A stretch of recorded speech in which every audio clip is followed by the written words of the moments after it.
Volcanoes, one of nature's most powerful forces. From massive eruptions that shape landscapes to miniature science experiments you can do at home. Today, we're going to explore both real volcanic eruptions and create a fun, underground volcano eruption right in your own kitchen. Volcanoes are formed when molten rock, called magma, escapes from below the Earth's surface.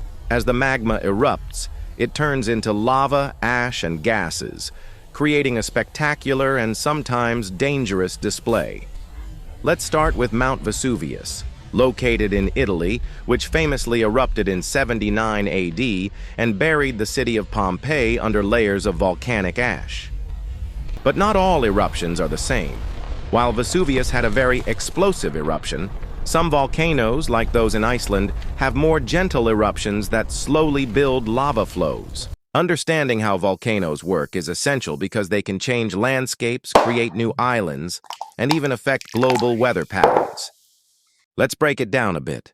Volcanoes are located at tectonic plate boundaries where the Earth's crust is either pulled apart or pushed together. When plates move, magma rises from the mantle to the surface. Volcanoes can be classified based on their eruption style.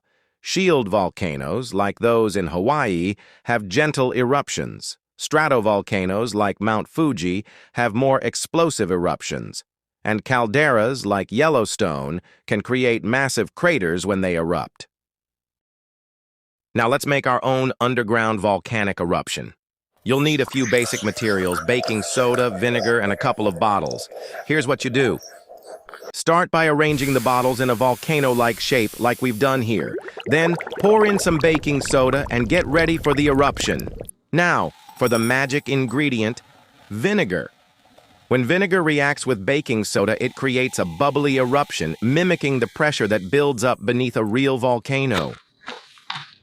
Look at that eruption! The bubbles represent gas escaping from the volcano, just like real volcanic activity. But why do volcanoes erupt in the first place? As magma rises toward the Earth's surface, it builds up pressure in the chamber. If there's a weak spot in the crust, that pressure is released in a burst of lava, ash, and gases. Sometimes volcanoes can be dormant for centuries, but when the pressure becomes too much, an eruption occurs. It's nature's way of releasing energy from deep within the Earth. Volcanoes are a perfect example of how powerful and unpredictable nature can be. They've shaped our planet for millions of years and will continue to do so. But whether real or homemade, volcanoes remind us of the amazing forces at work beneath our feet. Thanks for watching, and don't forget to like, share, and subscribe for more fun science experiments and facts. Stay curious.